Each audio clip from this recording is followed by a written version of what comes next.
আমার মসজিদে জুম্মা নামাজ পড়িয়ে আমার সমাজ থেকে চেংনাগুলো 3 দিনে নিসাবে যাবে। তা ইমাম সাহেব বলল, হুজুর জামাতটা একটু তসবির করে দিয়ে কোন জায়গায় যাবে ছেলেগুলো একটু ভালো করে মসজিদ দেন।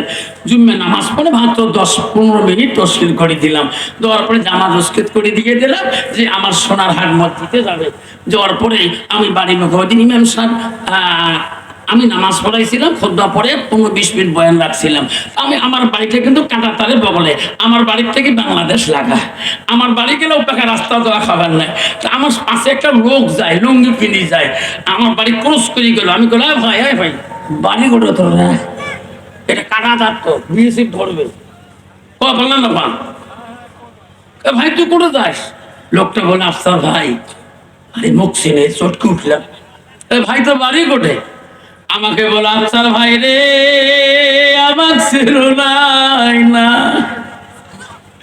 আমি এই ক্যাম্পের সাহেব, তোমার ক্যাম্পের আমি সাহেব। 3 জুম্মার থেকে ওই মসজিদে নামাজ পড়ি, শান্তি নাই। মুন্সি খুতবা পড়ায় ভুল। আল্লাহ, মাথা চমকি উঠলো, যেরকম সুবহানাল্লাহ করবেন না? আমি কই, ভাই তোমার নাম কি? আমার নাম আবুল কালাম আজাদ।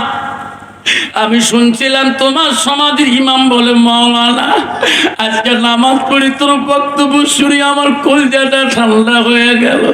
আবুল কালাম আজাদ ভাই, তুমি এই ক্যাম্পে আসবার কয়দিন হয়? কালে 1 মাস হয়ে গেল। আফজাল ভাই রে, তোমার এলাকার মানুষ তাহাজ্জুদ পড়ে না। গভীর রাতে আমি মসজিদের সামনে মসজিদের দরজা খুলি, তাহাজ্জুদ পড়ি। সুবহানাল্লাহ। আমি বলি, আবুল কালাম ভাই তুমি সাহেব হইয়া তাহাজ্জুদ পড়ো কেন? কয় ভাই আমার ডিগ্রি আমার পদ দিতে পারে, কবর তো ছাড়ি দেবে না।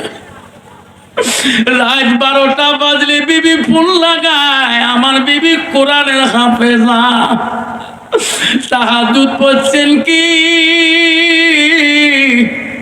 আমি তখনই বুঝলাম, আল্লাহ তোকে যাই ভয় করে, কোন ডিগ্রি আলা হোক না কেন আল্লাহ সত্যি তাই কবরে ভয় করে।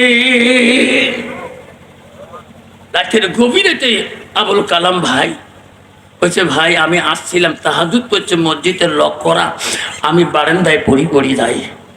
একটা যদি সাহেব উঠাবে, একটা মেদুদ যদি আল্লাহকে ভয় করি, কবরকে ভয় করি, যদি তাহাজ্জুদ নামাজ পড়তে পারে, আমার মতো মুসলমান কোন ডিগ্রি নিলাম? তোর ঠিক না? ঠিক